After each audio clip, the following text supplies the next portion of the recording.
Still live. Each and every year, the IndyCar Series makes a stop in Toronto for some great racing on the streets. And tonight, well, we're about an hour northeast of the capital city of Ontario at the track known to some as Mosport, or Mosport, tomato, that kind of thing. But I know it as Canadian Tire Motorsports Park as we host Round 7 of the LMCgear.com iRacing IndyCar Series. And you'll see all the action tonight here on Captain TV. I am the Captain, Chris Scala. Welcome to the NRW Photography IndyCar Canadian Grand Prix at this 2.45-mile, 10-turn circuit. Now, if you've listened the last few weeks, you've heard my voice and my voice only. Tonight, I've got a second voice with us, and this man helped me out. If you go back to the first race I broadcasted at Mid-Ohio, this man was giving me all types of help in the chat, so I said, you know what, we're going to use your voice now instead of the texture. So, well, last week at Indianapolis, this guy finished 14th, but the rest of the season, he's going to be up here with me, helping me out as we welcome Gary Godso to the booth. Gary, welcome. Last week at Indianapolis, things got really interesting. Now we're back on the road course racing. What can we expect tonight out of these guys here at this Canadian track? Well, I'm glad you got my voice rather than my face, first of all, and I'm glad I'm actually in the booth rather than on the race course, because you do not want to see me on a road course. But road course racing and oval racing are two completely different mediums. These guys had to, if they're regular road course racers, had a different frame of mind. They had to shift gears entirely to race Indianapolis. Now they're back in an entire other frame of mind. Indianapolis is all about smooth, hitting your marks, making sure you're consistent. Road courses, you can push it, you can go hard, but then you run and you get into mistakes. So what we got here is we have one of the oldest road courses in North America. It's hosted 4 IndyCar races for real. It's hosted the World Formula One Championship races. I think this is going to be absolutely great. These cars are going to fly around this track because it's so short. We're going to talk about some of the turns and why this track is so great for racing. Hey guys, sit down, don't do anything, get your popcorn, stay right here. We like popcorn here. We definitely like some popcorn when it comes to racing and that kind of excitement. Now, I'm actually working on getting things set up here as we get ready to race around this 2.45 mile track. Now, Gary, this Mosport track, it's been a long time since IndyCar's raced here. Like, you're talking about the 70s and 60s, the last time they were here. Discuss that kind of racing back then and what we're going to see different this evening.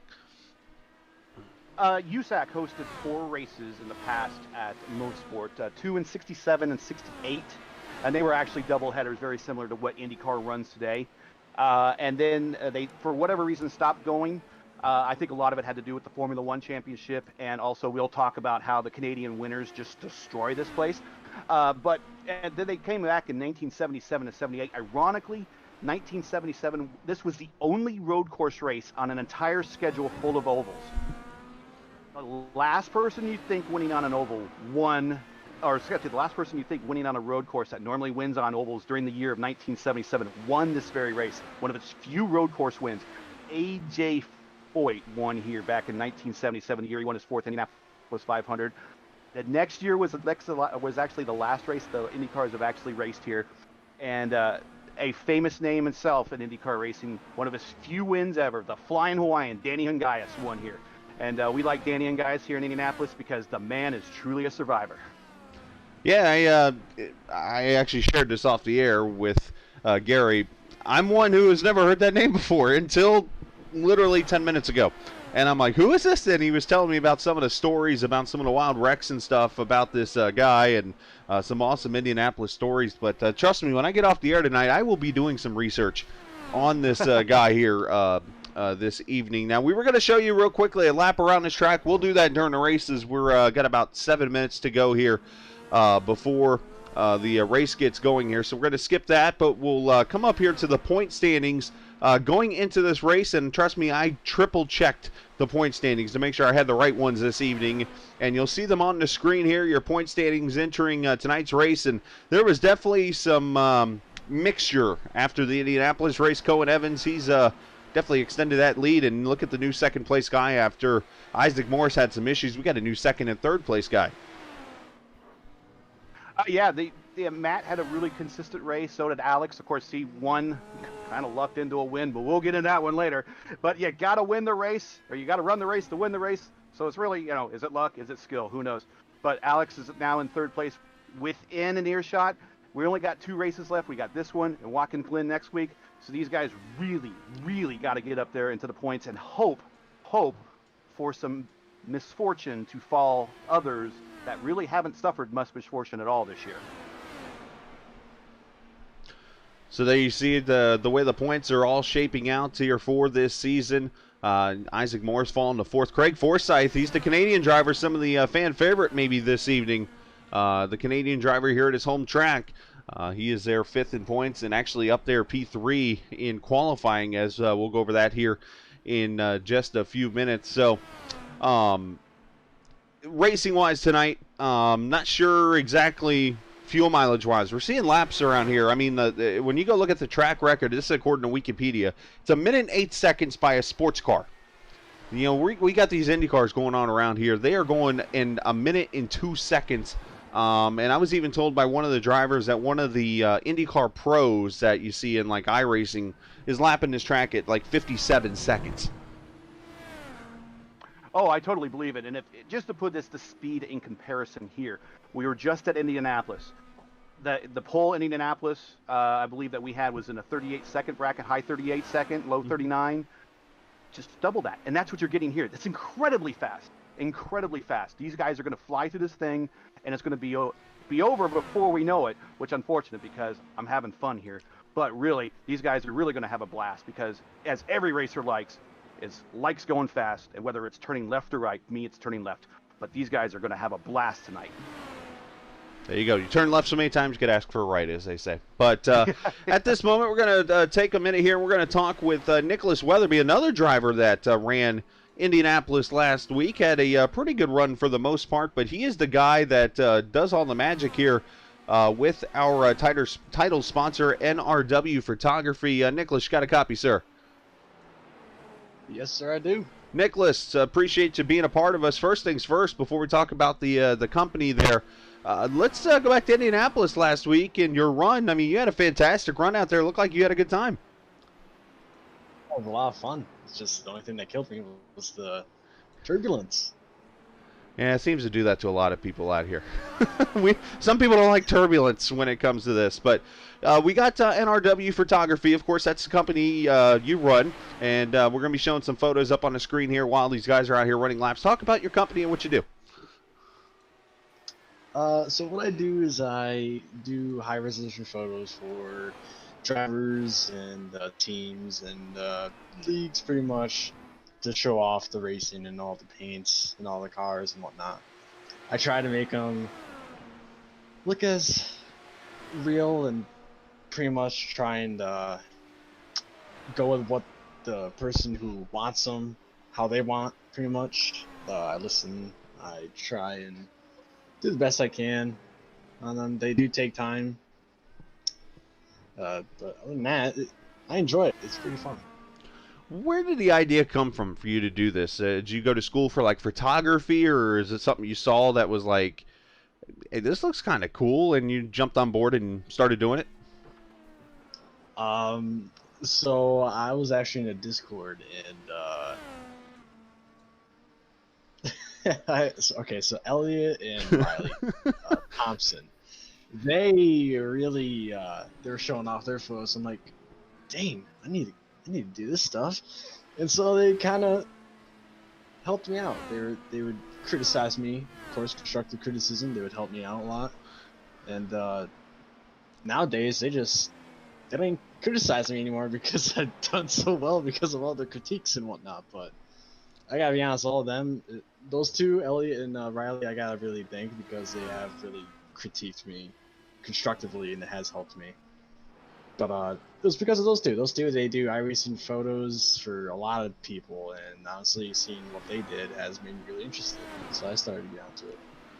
So we're looking at the photo, like we'll talk about the one here. There's one photo we got of a dirt mod here on the screen, and Talk about what you do in these photos, because it's like I'm sitting there looking at them and amazed, because you get them. It's like a speed shot, because you look in the background, you see the fans kind of blurry, so it's a speed shot, but it's like it's digitally enhanced. And just talk a little bit about that, how you work that magic to make these photos look like they do.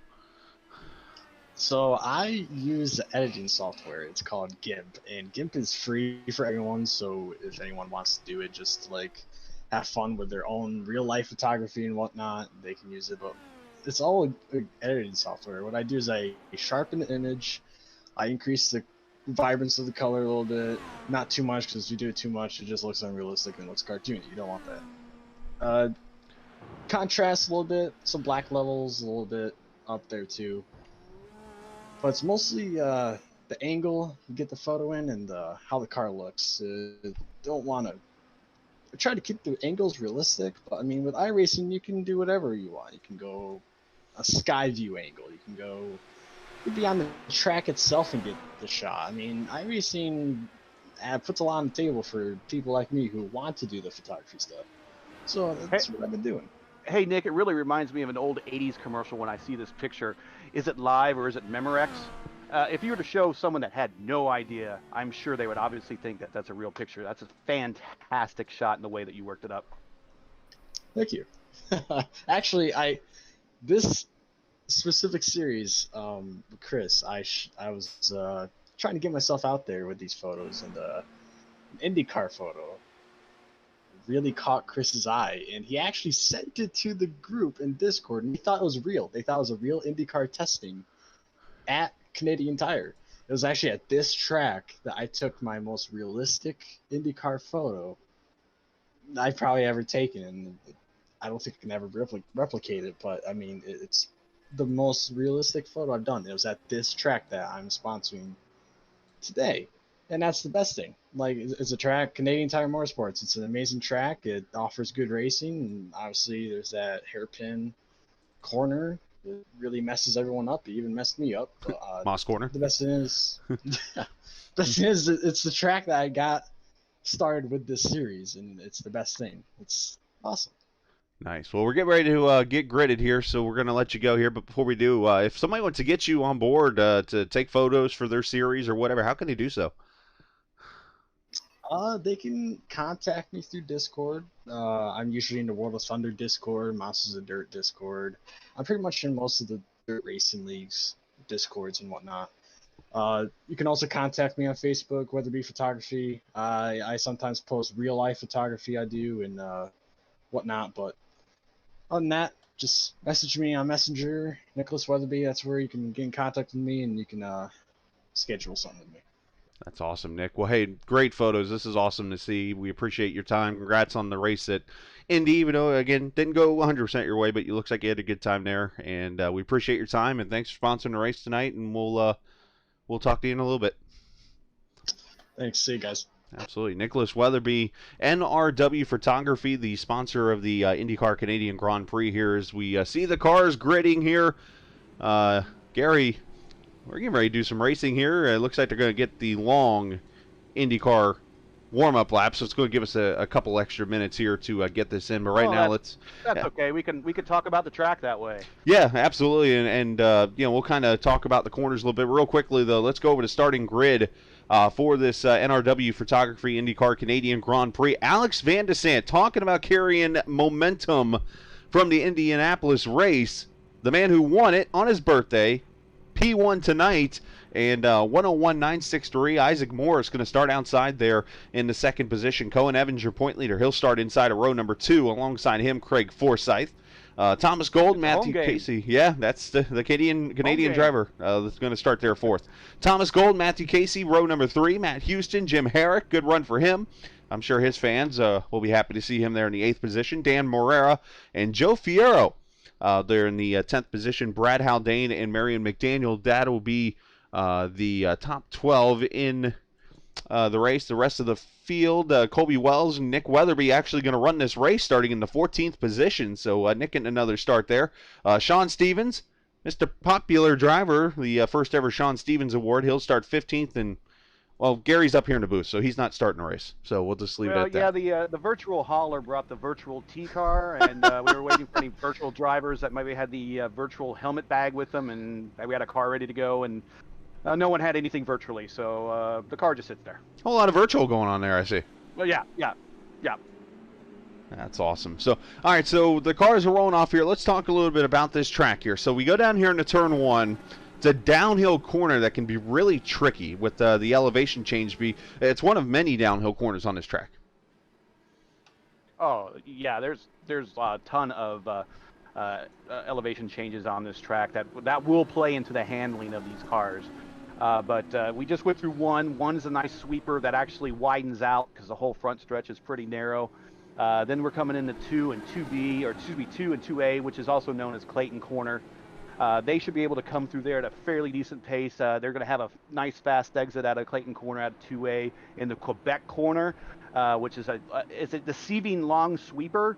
And if you get into the power too early, you'll either in an IndyCar spin out, get loose, and swap ends, or if you're in something a little bit slower, you're probably going to the dirt.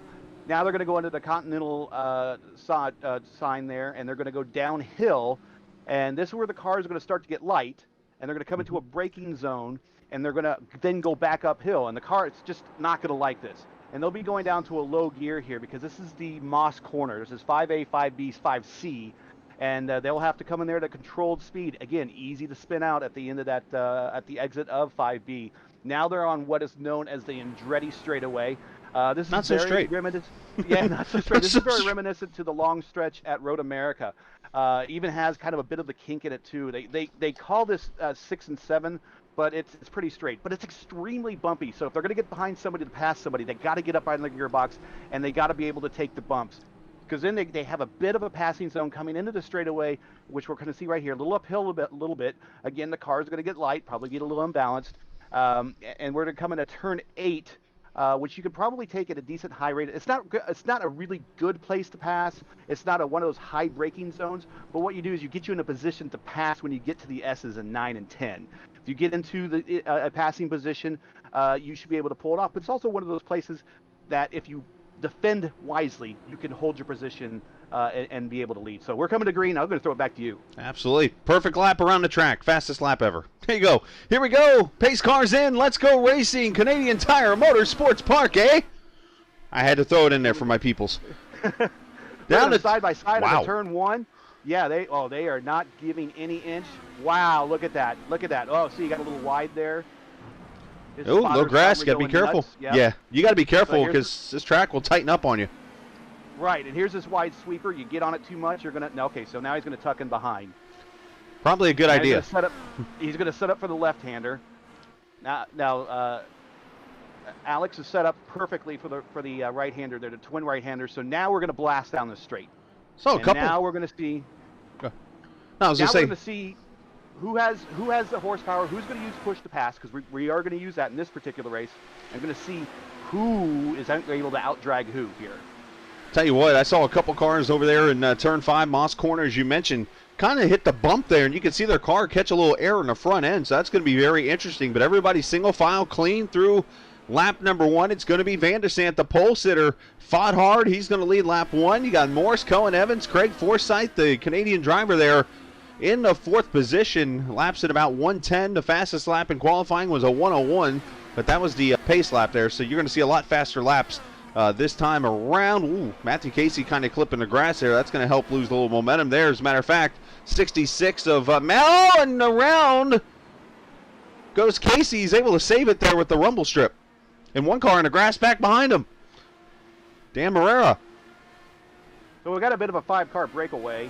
And one of the reasons you're talking about when they're hitting the rumble strips and why they become so disruptive. One car hit the barrels in Moss. Well, the IndyCar, underneath of the IndyCar is basically it's a carpenter's dream. It's as flat as a board. I mean, it's going to have your holes for your inlets for your downforce and your downforce or your air effects, but they do not like to bend. Everything on an IndyCar is stiff. Every bump is magnified. Everything is magnified on an IndyCar. Go back to 1986 and remember Buddy Lazier trying to get out of his car in the Indy 500, and it was so because he had the back injury, he was so exhausted because his back was getting pounded all day long for 500 miles in Indianapolis. Same thing here. These cars do not like a bend. When they get into elevation changes, when they hit the curbing and they get up in the air a little bit, they automatically become loose right away. On board with Craig Forsyth here as he comes down to that left-hander underneath the Continental Bridge towards Moss Corner here. The old school shot, I'm calling this. This is my surprise shot for this week. I said I had one more surprise for Jim on the cameras. Last week it was the headshot of the in-car. How about this, the old 1980s and 90s camera, where you always had the onboard on the side of the car. I feel like we need Paul Page and Bobby Unser here. Well, Paul, we got this lap around here. Something like that. Oh, I got some funny Bobby Unser stories. He's got some classic faux pas on the air that you can't believe what he said, but he said them. And so it's often I think there's a drinking game out there. It's like drink to what Bobby says. That's awesome. Well, we got a bit of the break here. I do have a story on that, and it was a Michigan race, and it actually had a camera angle very similar to this, and he had actually Tom Sneva in the booth with him as well, with Paul Page, and they were just trying to describe drafting to the layperson that might be watching the race for the first time, and we can describe that here too if anyone wants to know. It's when one car gets behind the other one, and it puts a hole in the air so the car behind can get faster, has less resistance, and can come out and pull. Well, what Bobby called it was breaking wind. And you would have thought that everyone, at least watching the show, was chuckling their tail off. And then you heard Tom Sneva say, well, gee, I hope no one does any backfiring. And then after that, they just turned the fart joke into a laugh track. So there you go, Bobby Unser. Bobby Unser for you, and he's a fantastic guy. I mean, I watched him do many races in the past, and I loved listening to him and Paul and those guys. But one thing I do want to mention, Weatherby, the guy that sponsored the race tonight, he actually was on pit road. There was some heavy nose damage. He was able to get it fixed. You might have saw it on the screen. He is some 38 seconds back now on the lead lap still, so he was able to get that reset and get back out on the track here. But you're seeing these lap times about a minute 2 to a minute 3 around here as I'm looking right now. A battle for the 4th position. Forsyth Thomas Gold, who had a great run going at Indianapolis. Didn't end as well, I believe. I have to go back and look. I thought, all of a sudden I'm in my head like, wait a minute, he had a great finish. But anyways, Thomas Gold, who's been running fantastic throughout the season here in the 5th position, trying to take 4th. Yeah, let's not talk about great finishes in Indianapolis. Sorry. Somebody here is a little roasted still, I guess, for lack of a better word. Oh, yeah, it's still a sore spot. Last week, Indianapolis, we did a one-off race for me and my teammate, Rick Ravon. Rick got the pole, dominated the race. We had a separate channel that we were talking to each other and on the radio, and he lapped me with about 4 to go, so I'm 2 down, and we were really just planning to have a victory photo formation coming across the start-finish line for the checkered flag. And as we're coming around turn 4, we see the front straight, we see the flag. A yellow occurs on the backstretch. All of a sudden it goes green, white, yellow, and or green, white checker, and it just. Oh, you had it right. Green, white, yellow. It seemed like it was for a while. It was a lot of green, white, yellow, but yeah, it went to hell in a handbasket for all of us. Oh, Isaac Morris with issues. Yeah, I saw that. Yeah, we got a spin back there. Let's see what happened to him here. He's still got issues. He's having all kinds of trouble. Oh yeah, he's got a bent wing, maybe some suspension damage on the 63. This man had incredible road racing going on the last couple of weeks, and now it is just all backfired on him here. Yeah, you lose that wing in this particular track, especially at these high downforce sweeping corners. And no, that's not good. That's not good. You're just going to get freight trained.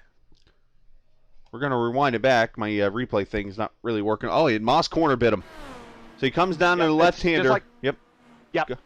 Just like I said, it's you get slow there. Oh! Whoa, yeah.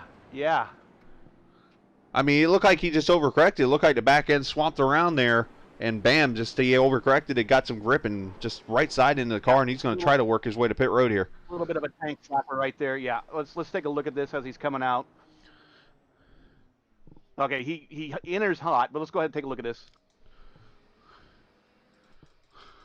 We get back here too. It's going to take a second here. Unfortunately, Yeah, had a little bit of a twitch. Enters hot. Now he has a probably a injured, broken. Well, let's hope he's not injured.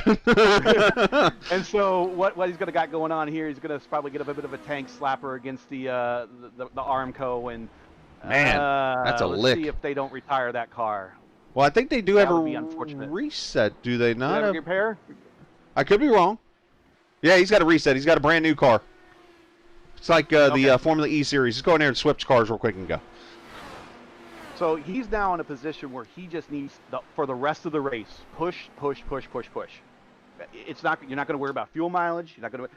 Everyone's probably looking at maybe one stop in this race. He has no choice but to push to make up those positions, and he has a long road ahead of him. So it's whoa, and there we go. We got second place spinning out there. Cohen Evans spun out. Right in Moss. In Moss. Again, same thing. Got off into the dirt. Dirt loosens you up. Spin. There you go. So now Alex has himself a little bit of a cushion going down the Andretti straight. Let's see this save here from Cohen. I'm actually working on getting the replays. These guys need to stop spinning just for a second, please. Actually, it was the car in front of him that spins. I think that's Thomas Gold. I could be wrong by that. That was not Thomas Gold. It was actually, was it Isaac? It was Isaac that spun. Morris is the one who spun over in that corner. Familiar green and white livery there with Gold. So he spins coming back out of pit road, and Cohen had to avoid him. So when it rains, it pours for Isaac right now. Well, there we got the green car right there, the green car. Yeah. And lucky didn't get teed. But that was definitely just cooking it in and hitting the pebbles there. These cars do not react well on the kitty litter.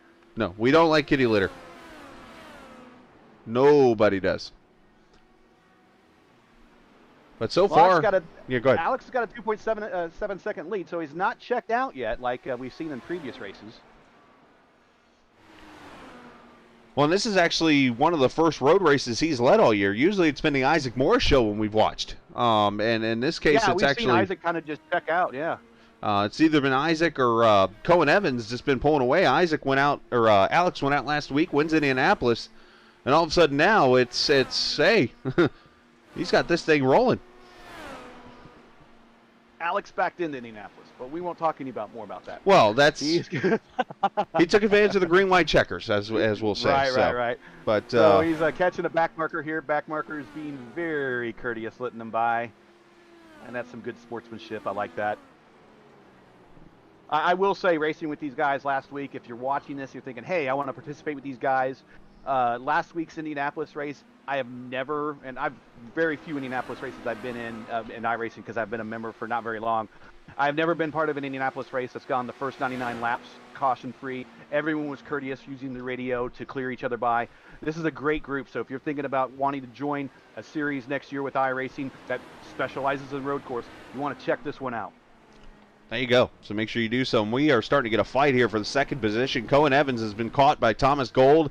Craig Forsyth, they come up, put a lap on, and we'll also bring Matt Houston, who's 6.5 back from this pack here in the fifth position. He just jumped up into fifth, and I got to get corrected. JT, who's my he's the guy that corrects me on everything in chat. This is even in league racing. We race together and stuff. Formula E doesn't do the switching of the cars anymore, apparently. So, yeah. I've learned that. Okay. I learn something new every day. You see the battle here. It's a three-car battle, second, third, fourth. Cohen Evans trying to hold off Thomas Gold. Now, Gold did have a terrible finish. 16th, I believe, is what I saw there. Led to a couple laps, but got involved in those accidents there at the end of the race. But they're getting that draft right now down the Andretti straightaway here. Look how bumpy that is. The Canadian winners, this is in Ontario, Canadian winners are brutal to this place. Aren't they like 12 months long? 13, actually. Oh, well, there you go. You learned something. Yeah. There's Arctic cold, Canadian cold, and there's regular cold. So a whole different level up there. So actually, one of the reasons why IndyCar doesn't race here is that actually the race has been moved to Toronto, obviously the larger television market. But this is Toronto basically is the spiritual successor to this race, and this is kind of why IndyCar doesn't come back anymore, because they have the big Toronto street race now. But man, I would love to see them come back. And they did race here back in the day. Of course, Formula One ran the Canadian Grand Prix here for a few years at different stretches and stuff like that. And but now the only thing really you see on TV from this track is the IMSA WeatherTech Sports Car Series, and of course the NASCAR Gander RV and Outdoors Truck Series runs at this track. Yeah, I'll tell you, this is a good truck course. I'm going to be in a truck race in this probably on Wednesday, and my road course experience is just awful. But this is probably one of the 4 or so road courses in the world that I probably stick to, and at least be somewhat respectable. And when I say respectable, I mean finish the race. But trucks, only 4 gears. You're not in 4th gear an awful lot. You're just 4th gear really down the Andretti straight. You're in 3rd gear a lot. You don't get much lower in 2nd gear.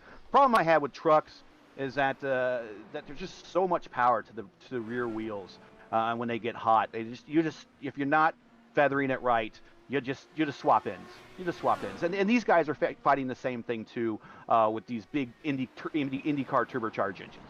See, Matt Houston lost a spot to another Matthew Casey, for the 5th position here, as you see that battle out here on the screen throughout this race. And should mention real quickly, NRW Photography is the sponsor of the race. You see their logo up there on the right. If you're looking for high-resolution iRacing photos of your paints, custom liveries, or favorite cars to show off, check out Weatherby Photography on Facebook. He does it all, different sorts of vehicles, GTs, dirt ovals, and so much more. He does, and Morris hits the wall over going into that final corner right in front of Houston. Oh, no, I'm sorry, that was Casey that hit the wall. Again, those green cars are fooling me. Matthew Casey hits the wall over at the entrance of turn 10 here. Let's go back and see that. But I was starting to say, make sure you check out Weatherby Photography. Again, having some issues with the replay thing tonight, so I'm going to be doing it kind of a way here where you're... Oh, he lost the back end and just smacks that concrete wall. Yeah. Wow. Once again, it's just you're adding the power. You want to go. You know you got to make up time. You can't. You just got to push, and you just go to that gas too early. You swap ends, and then you do a tank slapper like that. So we got a good battle. We got a good battle firming up for 2nd place right now. About a three car battle, and they're almost. You can put a blanket on them right now.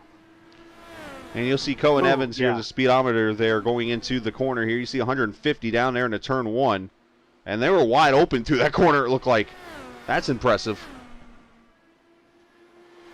I don't know if you could do that in turn 1. Just turn 1's not a good place to go side by side into, because the front straight is so narrow with the way that they have the pit wall right there. I mean, that is a solid concrete pit wall right there that you just don't want to touch.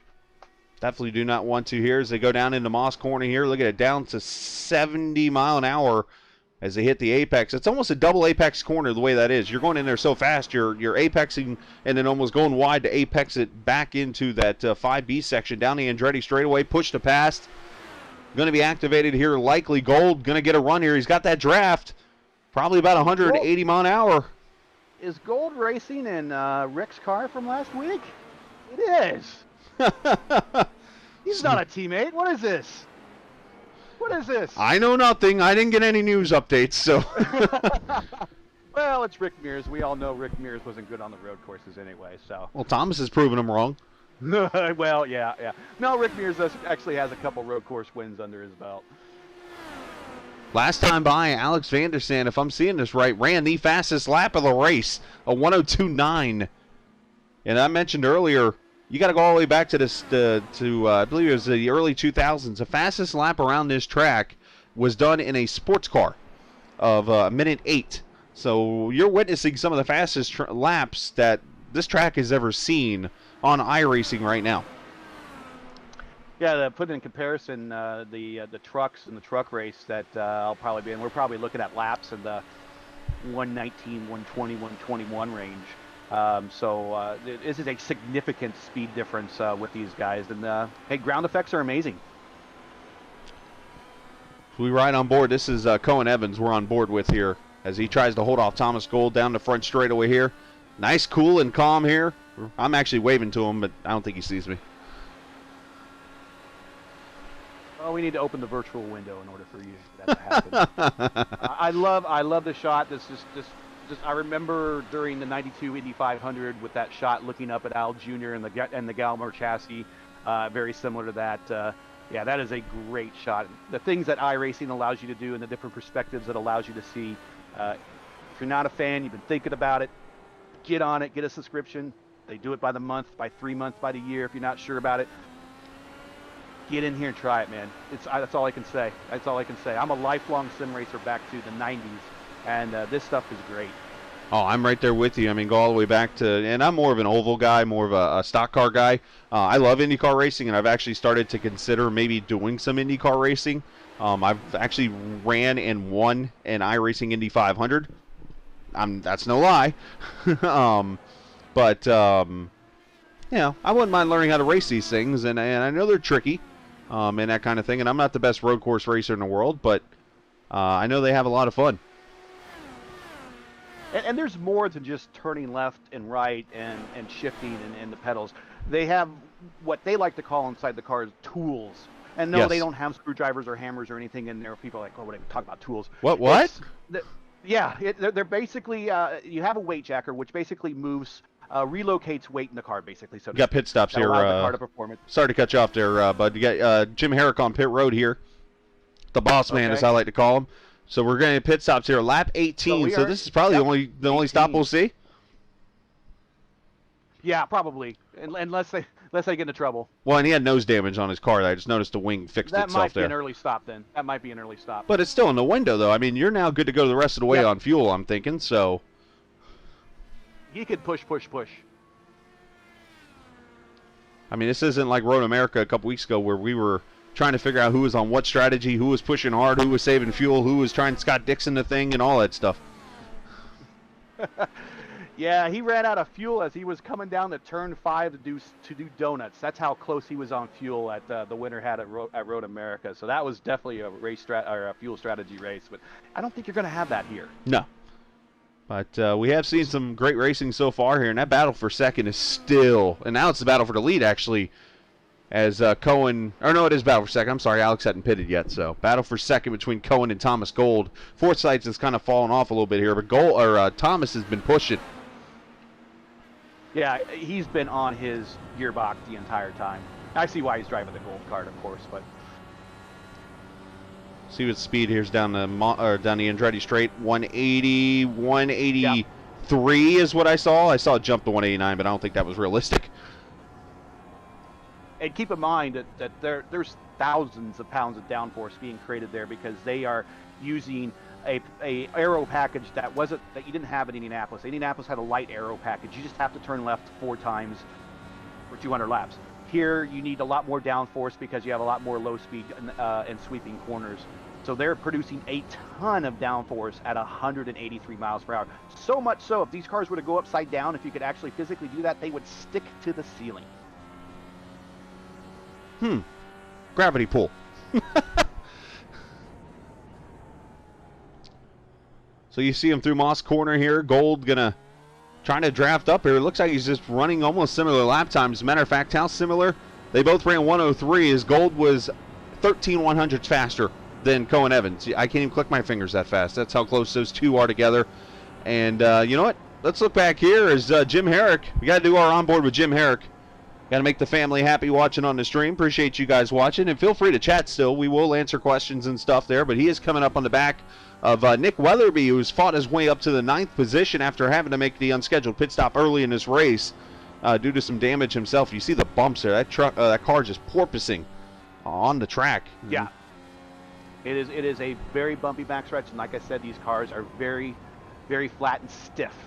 And they're going to, if these were real IndyCar drivers, they would be having after this race, they would have a hell of a headache because they would be just constantly being rattled in that car.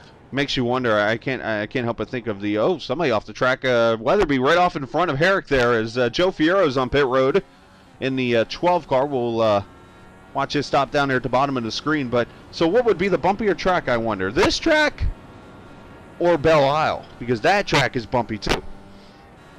Well, those are the temporary road courses, which will have buses and cars and pedestrian traffic on them. So yeah, they're going to be a lot more bumpier. This is a natural. We got second and third place pitting right now. This is a natural terrain road course, and it just gets beaten up by the Canadian winners. It's just simple as that.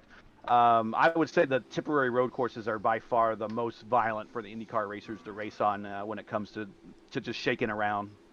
Yeah, you mentioned second, third, and fourth. Evans, Gold, Forsyth on pit road here. Should be their only stop of the race. Yeah, they are one on top of another right there. Let's see who the crews get out here. 1 down, 2 down, away. And one car, Weatherby, I think that is in the 81, coming out right with him. So here's the question. If you're Alex, you're going hard now, like full out to get the best lap time, right? So that you don't get undercut?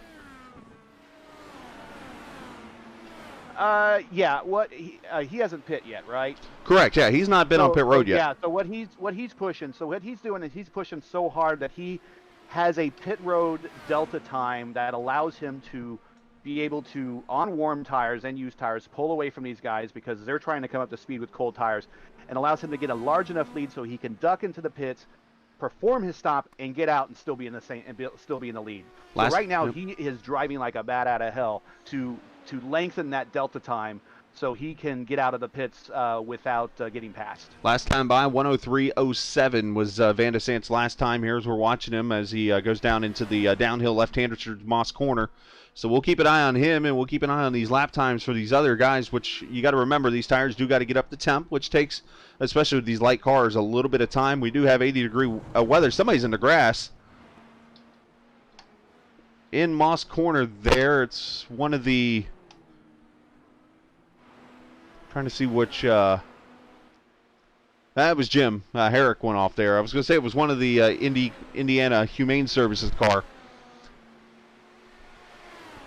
It's the Team Scandi or Simon Racing of LMCgear.com Indy Racing League here. All right, Van de Sant pit road. Here he comes. Let's see where he comes out compared to the leaders. Here you see the top of his car. So I'm going to keep an eye on second place. Second place is right now on the Andretti Straight. He's just through the kink. He's through the second kink. He's coming down to turn 8. Oh, and Alex overshot his stall a little bit. Uh-oh, that's not good. Okay, so he's now into the S's. He's through 9. He's through 10. He's through 10 now. 9-7. Here he comes out of pit road. Stretch. This is going to be close. This is going to be close. Where are we at? Right here in turn 2 now, downhill. It's going to be about 1 second separation. Yep. He managed to get out. With a second to spare. He might have not taken a full fuel load either, but only 16 laps. Maybe took the amount that you need to get to the finish. Yeah, that's a wise crew chief right there. Only putting in the necessary amount to go the necessary distance, because fuel is weight, and weight is drag, and drag slows you down. 1 + 1 = 2. 2 + okay, yeah. Sean Stevens off the track there in Moss Corner, and I do want to get a couple mentions here out of the way. I want to take care of, who pays the bills around here? Indiana Humane Services, of course. They fund thousands of spay and neuter surgeries every year to animals in need with the goal of making Indiana a zero-kill state. They're partnered with over 300 animal shelters and rescues across their state, providing with free spay and neuter services for animals in their care. Now, if these surgeries address the root cause of shelter overpopulation and help prevent the euthanasia of adoptable cats and dogs, Indiana Humane Services funded through the pet-friendly license plate and generous donations. Every penny goes to life-saving surgeries. Now, if you're not in the state of Indiana, see if your state has a pet-friendly plate, easy for me to say, and you can save lives every time you drive. So make sure you check out Indiana Humane Services. Yeah. Can I give a pet plea? Yeah. A pet plea to everyone. So, yeah, please go if you're looking for a pet, and we're still in this kind of quarantine period where a lot of people are locked inside, even though it's the summer. The second place is off the road there. So we're going to have a battle for second place because Gould is right back up on his bumper again, on his gearbox again. But now is as good a time as any to go adopt a pet. But I want to give you a plea on a certain pet. If you're looking for a cat, black cats get the worst rap. And we had 2 black cats. We have one now. Our previous one died. They are the greatest things. They get a bad rap. And think of it this way: if you own a black cat, the black cat jinx does not apply to you. So get a black cat if you're going to look to adopt a cat. That makes sense to me. I was wondering, I'm like, black cat jinx, is there going to get a mention? You mentioned it perfectly there. So yeah, and you can do that, and there's a link down at the bottom of the screen in the race info section. You can see there for the Indiana Humane Services. You also see a t-shirt link down there. T-shirts are still on sale. You can get those $15 plus a $2 per order for shipping. You can get them at lmcgear.com. The full link is right there on the bottom. Just click that link. It goes right to the page. You'll see the t-shirts right there. $2 going to the Indiana Humane Services. So make sure you check out the t-shirts there. Buy one today. Support the series, as we have 2 races left in the series next week. I learned how to say his name after 4 weeks. Julian Altena. I'm working on Julian, but he's ready for Watkins Glen next week. That's where we'll be, up in upstate New York, a track that I've driven past, covered in snow, believe it or not. And the beautiful upstate New York region will be there for the final race of the season, as we got a 3-car battle for second shaping up. Over each other. Yeah. Watkins Glen is going to be great. Plus, for most people who just really watch the NASCAR races there and they don't really watch any other forums, we get to use the boot, which is the long course. And right. That's great. That just adds a whole other aspect of elevation change and everything to the course that you really should check out. Well, us NASCAR fans have been wanting NASCAR to add the boot for that series. Because, I think they should. Yeah. I think they should. I mean, it's the same style. I mean, the only corner that I think would be the biggest difference for the boot from the regular Watkins Glen track would be the toe, because it's an uphill right-hander, and you have a big elevation change there for a stock car. That's probably the biggest thing. But they run out at Sonoma, which is an uphill right-hand corner. So I mean, there's not much difference there, I would think. I think there's been a cry for a lot of race fans, and certainly, I don't know so much about NASCAR fans, but definitely race fans that watch NASCAR, to have them race on more technical road course circuits at the highest level. I like how Xfinity tends to go to more of the technical circuits. I don't know why the top series, I almost called it Winston Cup. That's how old school I am. That's okay. I don't know why they don't go to more technical road courses. They're starting to add them. I really wouldn't call the Roval, and I really wouldn't call the Daytona course technical road courses. But I'd love to see them on take that long course. I'd love to see them maybe go to Road Atlanta, maybe go to VIR, any of those places that are a little bit more technical than kind of the ones that they have now. Well, I will say there are rumors swirling a little bit that we could see Road America on the Cup schedule next season. I think that'll be absolutely great. I think that'll be great for that region up there. That is an awesome vacation region. If you have never gone up to Elkhart Lake, you've got to check it out. It's a wonderful country, and that'll bring a lot of business up there. And I'll tell you what, I'm jazzed about the new Gen 6 or the next Gen car, or Gen 6 or whatever they're calling it. I think a lot of the changes they're making me excited. The purists might not like it, but I sure as hell love it. So Alex Van de Sant's got a 5-second lead on Cohen Evans. He has led all the laps so far in this race, all 28 already. Wow, I just blinked and realized there was 28 laps completed. I'm just having a blast up here talking with you and calling the race here. And, I mean, the lap times are just flying through, and we only have 11 laps to go next time by, as Alex looks to put that Samsung car back in victory lane for a second straight week. He's got, again, 5 seconds up on Cohen Evans, who's got that trail of cars that have been stalking him all race long. Thomas Gold here 3/10 back, and then you got Craig Forsyth 7/10 back. I'm not going to say that Cohen is holding him up, but I think if Thomas could get by him, he would pull away. Well, yeah, no, I think I agree with that too. And Forsyth, I mean, he's been hot and cold, we'll say it. I mean, he's at times right on their back bumpers or on the wing. There's no bumpers on these cars. At times he falls back. Yeah, right. for that short time period. Yeah. No, I think he's in a great position because, I mean, it just takes one mistake for one to fall out and then for two to fall out, and he would then inherit from that. So he's in a good spot. He's going to get great points where he's in anyways. So he can only benefit from just playing, having a safe race at this point.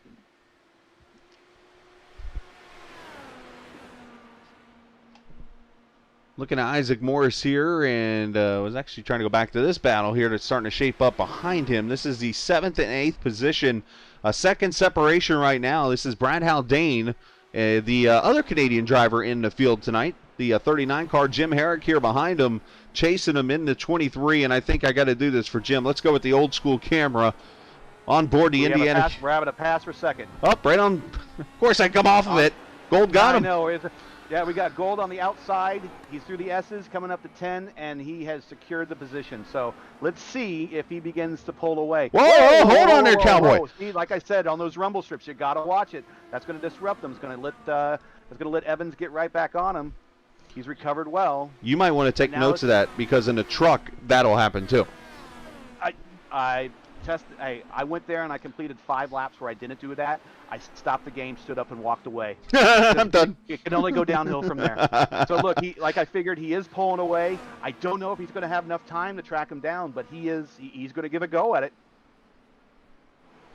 We shall see. And I want to give a shout out. Well, and Tyler Cohen spins it. Yep. There it is. And like I said, exactly Forsyth did.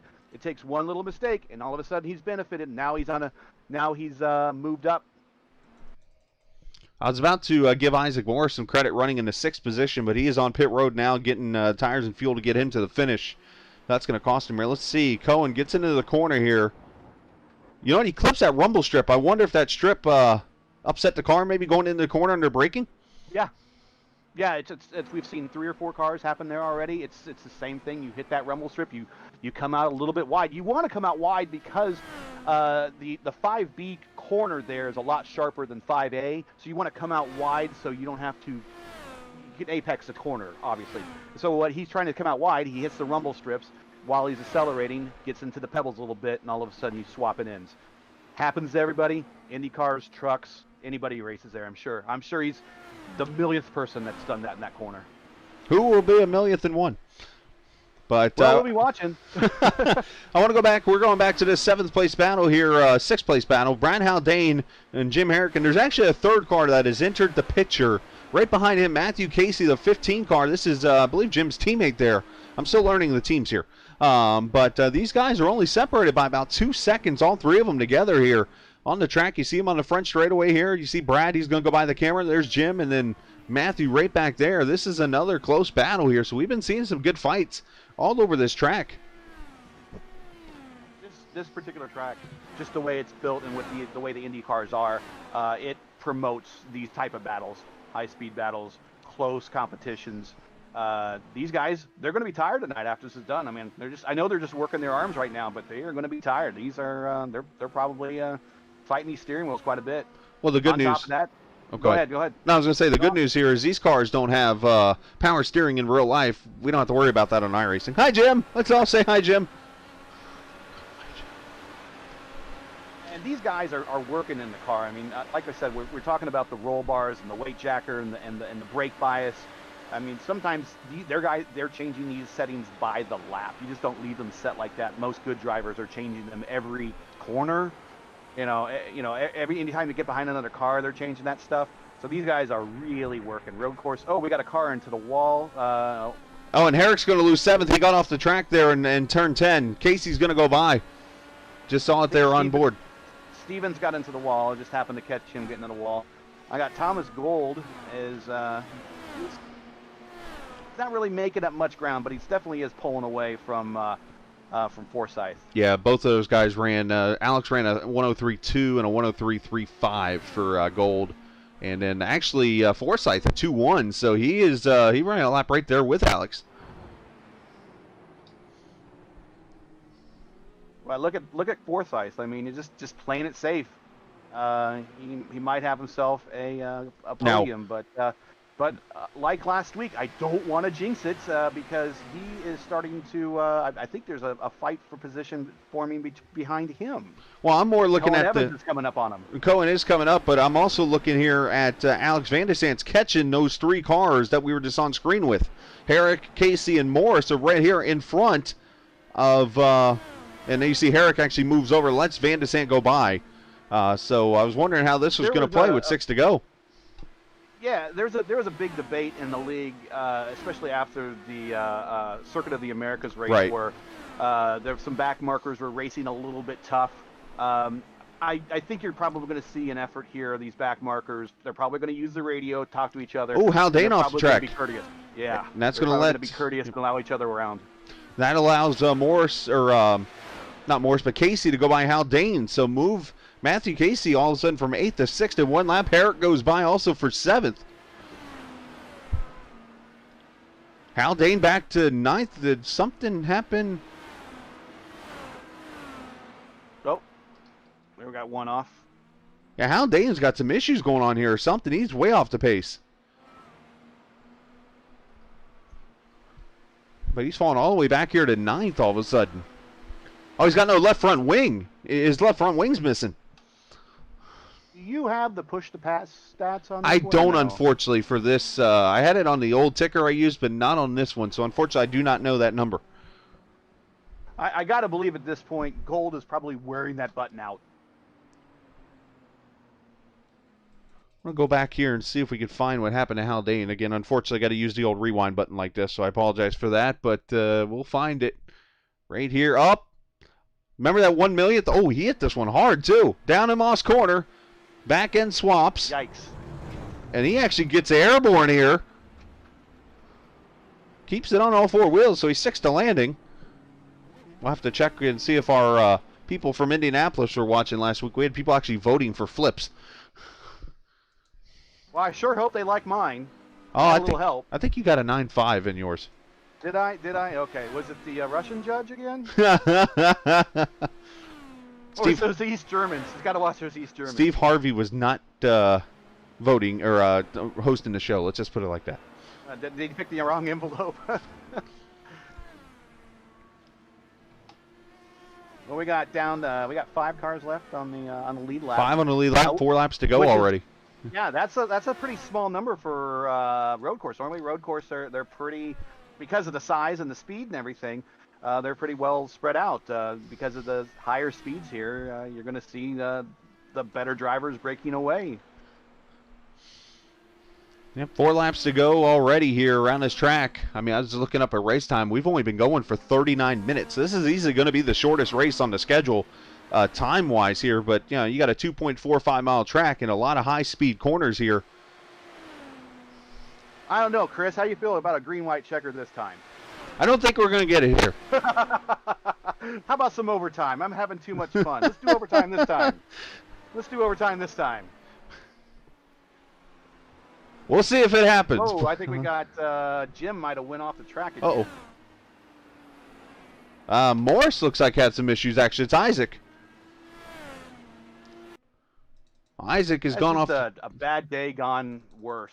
Yeah, Isaac. At some point, you just got to say, you know what? I'm just going to finish this race and stay out of everyone's way, and then I'm going to turn the game off and go to bed and forget about it. Yeah, we all have those races. I've had them before. Good job. You have started a cat conversation on chat. I'm glad. Go adopt a black cat. They got a bad rap. They're the best cats, too. They're so much fun. Actually, you know what Isaac did? He didn't wreck. I think Isaac just pulled the old angry Alt F4 move. Oh. I could be wrong. Forsyth's got a little loose coming out of Moss, so he's now lost kind of touch with Gold. But he's got a pretty secure podium finish here. Yeah, unless something majorly goes wrong here. It looks like the top 3 could be set here, but yeah, that's why we run these last 3 laps. But do want to send a shout out to all the viewers watching tonight. I saw over 20 again. Appreciate everybody being here tonight, and hopefully you guys have had fun like Gary and I have. This is literally Gary and I working together. We talked for about 10 minutes before the broadcast, and we said, all right, let's roll. So we've got our initiation out of the way, and come Watkins Gun, we'll continue to work on this. And Gary's been a lot of help for me up here, and with history and stuff. I've learned a lot about these Indy cars here in the first few weeks, and you know, he's definitely got the knowledge. I don't want to call him the what's his name again? Sam, help me, the historian there. Donald Davidson. Donald Davidson. I don't know why I was thinking Sam. Sam Donaldson is the guy that works for ABC. But. Yeah, that's why. But yeah, Donald, that guy, man. I do not hold a candle to that guy. I learned so much from that guy when he's on the radio shows here during the month of May and the month of August now. Yeah. He knows so much, and he just remembers. I mean, we're not just talking about winners. We're talking about guys that finished in like 23rd position 80 years ago. Yeah, we don't even remember. He remembers where they finished it. They remember where to qualify. I don't know how the hell he does it. He actually has a class that he teaches at IUPUI where people can go and get college credit to get taught by him about racing history. So, I should have went that class. But yeah, it's just I'm a lifelong Indy fan. Live in Indianapolis.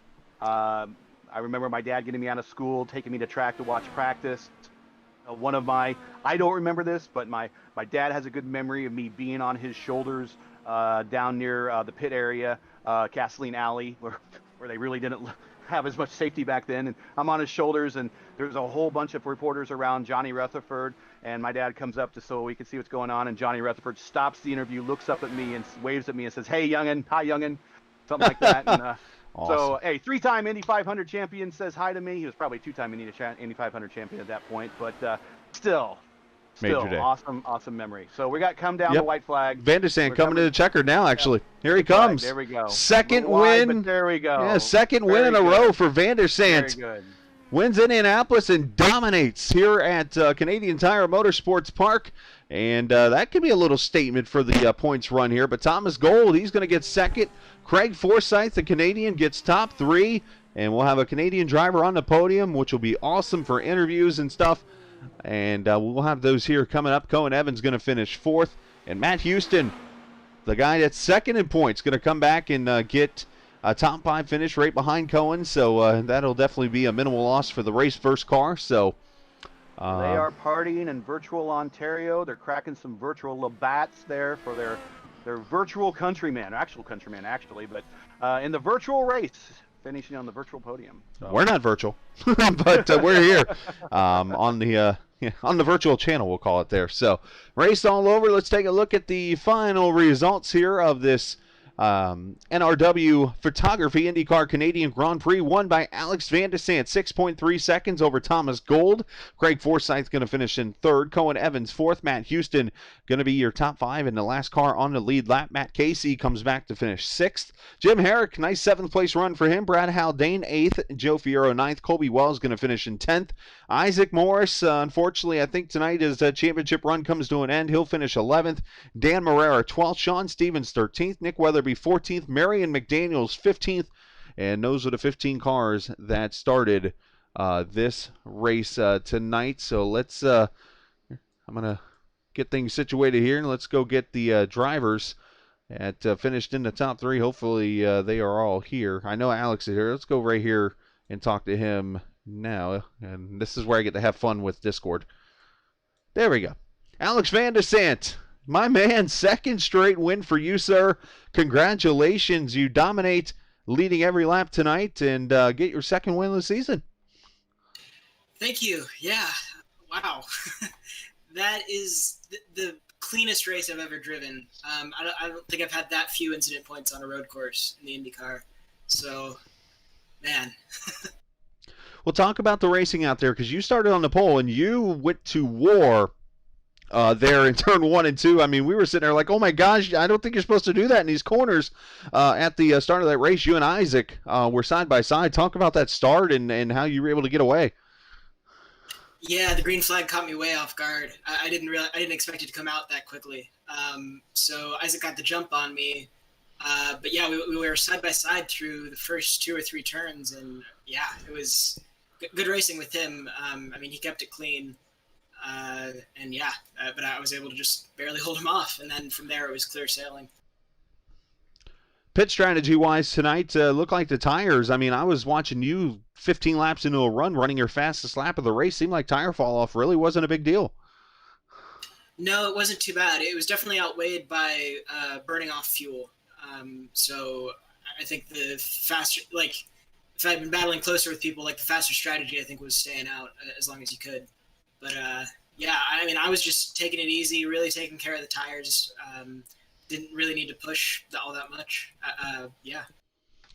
Did you feel going into this race that you had something for them? I did, yeah. To be honest, I like just something about this track. I had so much fun. I was fastest in Friday practice and practice last night too. Yeah, it was, yeah. I was just in the zone, I guess. Well, you were definitely in the zone tonight. You were the dominant guy. Congratulations to you, a 6.3 second win over Thomas Gold there in second. Here's your chance. You want to send a shout out whoever you'd like to. Go ahead. Yeah, big thanks to Samsung, as usual, for sponsoring me, Samsung Mechanical. And big thanks to LMCgear.com and Jim Herrick for running the team. Also, great job in qualifying by Craig. We were coordinating the draft on the backstretch, and so I wouldn't have gotten pole without his help. So big thanks to him. Well, congratulations on the win, Alex. And, well, next week's Watkins Glen to see if you can end the season 3 in a row potentially. Yeah, we'll see. I'm hoping. All right. Well, congratulations to Alex Van der Sant on the win. Thanks, Chris. Absolutely, Alex. And Good job. I want to move you around here somewhere. The value of teammates during qualification, right there. Usually it's the other way around. Usually it's people getting angry because somebody's in somebody's way. Somebody's in the way, yeah. It's all fun and games, so a pancake gets thrown at you during breakfast. I'm glad someone could get in front of him to break the win. Oh, very nice there. Very nice. There we go.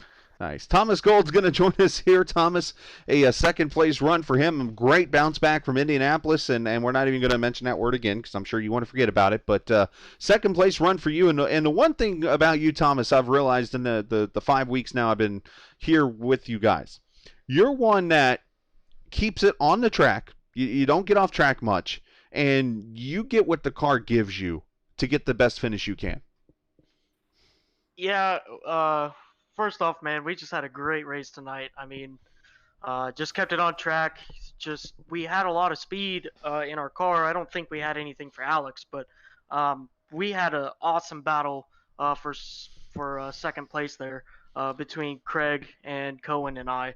And just a huge shout out to those guys as well. I mean, that race was awesome. I had so much fun. But yeah, we had a really fast car. It was a great race. We kept it on track. But man, I can't begin to tell you just how much fun I had, man. That was just a lot of fun.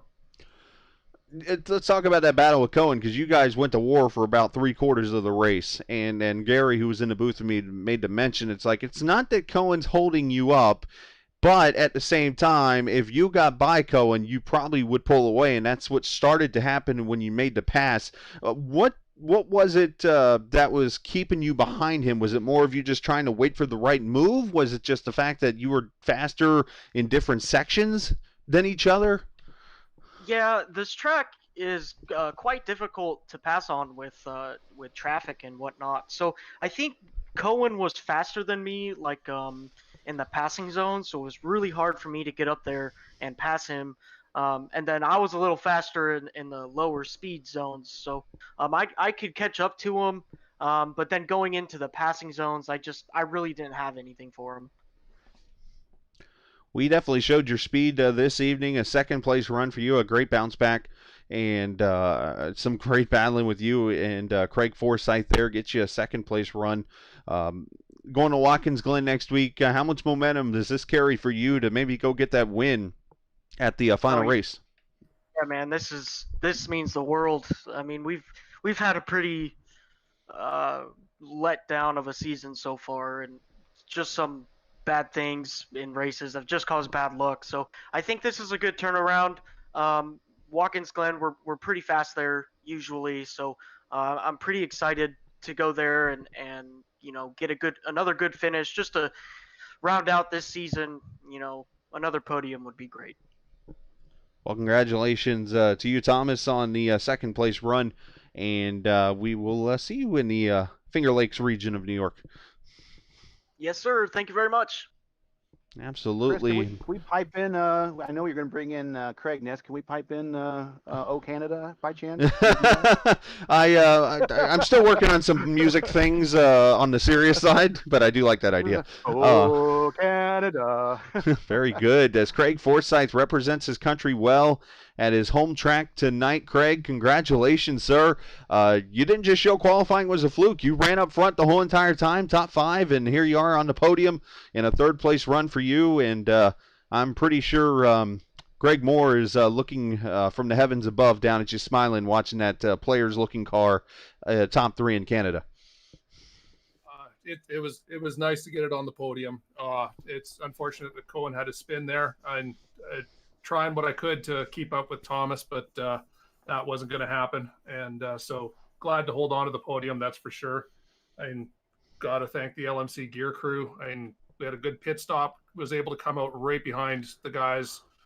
I think we were 2.5 seconds when we came into the pits, and we were only 1.5 when we came out. And so knew it had to stay in the draft because the draft is so important here. I was very amazed on how the early section of the track, when you hit the downhill turn 1, the long sweeping turn number 2, and those corners, it seemed like these cars had so much grip and downforce in those corners that they looked almost high speed. What did it feel like going through those corners like that? Line turn 2 is amazing. It's like it requires faith. If you nail the turn in point, you don't need to lift. Unfortunately, I needed to lift many times because I was very rarely hit the perfect turn in point. That just sounds cool. I'm going to have to go try that out here. But, there were times during the race I noticed that you were right on the back bumper of Cohen and right on the back bumper of Thomas there for second. And then there were times you were falling off. Was that more mistakes on your side, or was that more of just you just being careful, being that third car in line, or was it just you just pacing yourself? No, I would love to say it was something skill related, but well, I guess it was skill related. It was a lack of skill related because just little mistakes, and thankfully was able to keep close enough in the draft that I could get back up. And, luckily they were nothing but little mistakes. So nothing major happened, just spinning tires off of the odd corner. And it's as simple as that on this track, because the draft is so powerful. You can lose two tenths to 5/10 of a second on a single corner if you don't get it right. Well, Craig, sorry, Chris, I don't mean to interrupt you here, but Craig, this is Gary. I gave you way much more credit than on the broadcast when you go back and listen. I'm just like, watch him back there hanging out. He's going to wait for one of them to make a mistake, and he's going to go right by him. And you actually made me look good, but I was actually talking you up. So unfortunately, you just said that your skill was keeping you behind, but we were talking the legend of you up during the race. No, did I say that? I mean, no, that was really, yeah, no. Admittedly, I was waiting for a mistake. It's just, the mistake was from Cohen, which was unfortunate. But yeah, during the West Coast 3 era, we'll go ahead and edit that out. Oh, excellent, yes. Okay, right on. D&D blackout. No. So Craig, talk about how cool it is though to come back home. I know it's a simulator. Obviously, we're not really racing at Canadian Tire here, but to be home, to race a track near your heart, obviously near home, and to get that podium finish. Just talk about the feelings you have from it. It's nice. I mean, I wish that this track was safe enough that they would still race it, in the open wheelers in real life. I mean, if you watch any of the IMSA races and stuff that they do here, it's not a safe track. So I understand why they don't do this in real life anymore, since like the 70s when they didn't care. But it's a fun track. It's a fast track like Watkins Glen, but with harder braking corners on it. So, and Watkins Glen, another one of those great tracks that's really fun to drive in these cars. It's nice that we get to do it in the simulator to replicate what it would be like without all of the danger that would be involved in actually doing it. So it's nice to step on the podium up here. Well, we're very happy for you, Craig. Congratulations on that, and go enjoy it. And hey, guess what? Next week is Watkins Glen, so you get to go have fun again. Maybe get another podium up there in upstate New York. I do like that track. I got to thank NRW Photography for putting this race on, and of course LMC Gear for sponsoring the car. And glad to get her on the podium. Well done, Craig. You even said it well up here in the booth. We'll give you a 10 for that one too. So great job, and we'll talk next week in Watkins Glen. You betcha. Stay safe, guys. Absolutely. Craig Forsyth, Canadian driver, finishing in the 3rd position this evening. Now, Gary, before we take off, I want to give you the final word here. You're up in the booth first time. And what'd you think of the racing you saw this evening? It was a great race, but Alex just if we want ratings, we need Alex to slow down. That's what we really need. So he basically just he took off and hid, and that's what a racer's supposed to do. He dominated. He led from wire to wire. He I don't want to say made everyone look bad, but he definitely didn't make them look as good as he is today. I'd like to see closer races, and the guys at second, third, and fourth, that little group right there, that was awesome. I was watching them all day long. This was a fun track. I'm going to race it on Wednesday in the truck. I hope I can do just as good. Probably not. But hey, I'm really looking forward to joining you next week for Watkins Glen. That's 11 turns of high speed, just like we got here, and we get to use the boot, which we love. We love the boot on that track, so we appreciate. Love das Boot. Love das Boots, yes.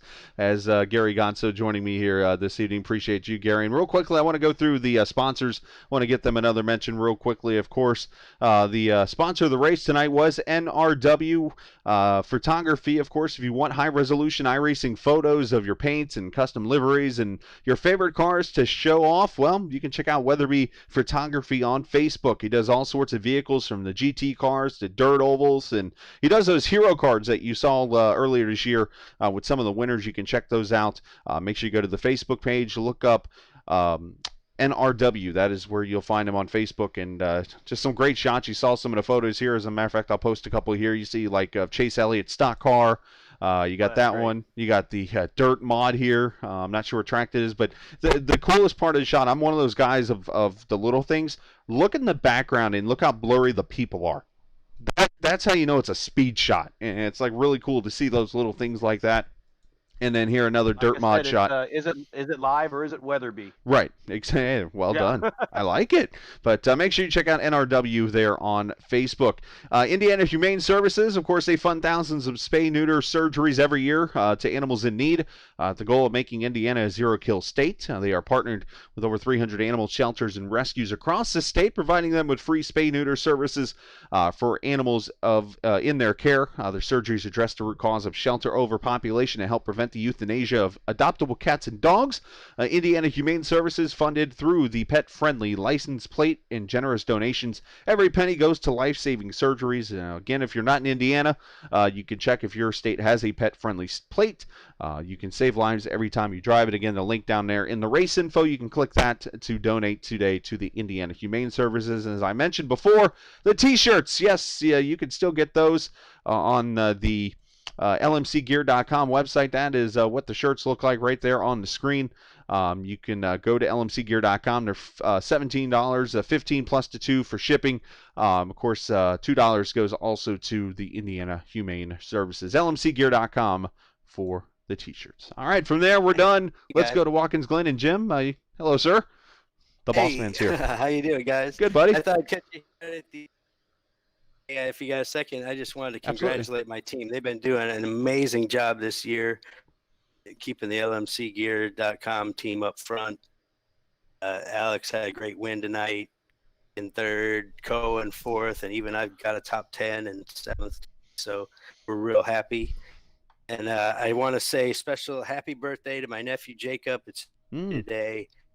Let you guys get away without giving there a you go. shout out tonight. I knew there was a good reason that you were doing the admin bomb at the end of this broadcast. Like, oh, it's a shout out to the kid. Okay. Yeah, all right. no, it's not just. Well, while we're doing that, you could follow me at Gary Godso on Twitter. Okay.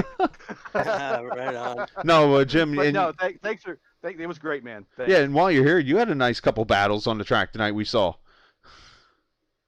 Yeah, no, I had a pretty good race. I had a couple unfortunate incidents. In my second stint, car, I believe it was Marion Daniels, spun in front of me and kind of collected me. I didn't really hit him, but he forced me off track enough that I damage to the front wing and wasn't the same after that. And that really kept me from going after those two places in front of me. I might have had a better car than seventh place, but that's racing, and pretty happy with the way the race went tonight overall, so can't complain.